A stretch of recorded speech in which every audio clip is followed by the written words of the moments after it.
Ilegal na pagbebenta ng karne sa pampublikong lugar sa Bayambang, Tinutukan. Para sa detalye, narito ang aking report.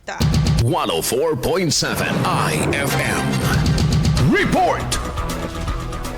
Tinututukan sa bayan ng Bayambang ang lumalalang problema ng ilegal na pagbebenta ng karne sa pampublikong daan. Sa huling pulong na isinagawa kasama ang Municipal Administrator, mga concerned department at unit heads, mga kapitan at mga vendors sa nasabing mga lugar, inihayag na maaaring magkaroon ng banta sa kalinisan at kalusugan ang ilegal na pagbebenta ng karne sa mga pampublikong daan. Hindi umano dumadaan sa tamang inspeksyon ang mga karneng ibinebenta at nagdudulot ito ng masangsang na amoy sa mga baradong drainage system. Tinalakay rin ang mga paglabag sa ilegal na pagbebenta ng mga ito sa pampublikong daan at hinahanapan na ng pangmatagalang solusyon upang ito ay maging maayos at mapanatili ang kalinisan sa kapaligiran. Kasama mula dito sa IFM Dagupan, ito si Idol Joanna De Vera, Tatak IFM. IFM News. IFM News. IFM News.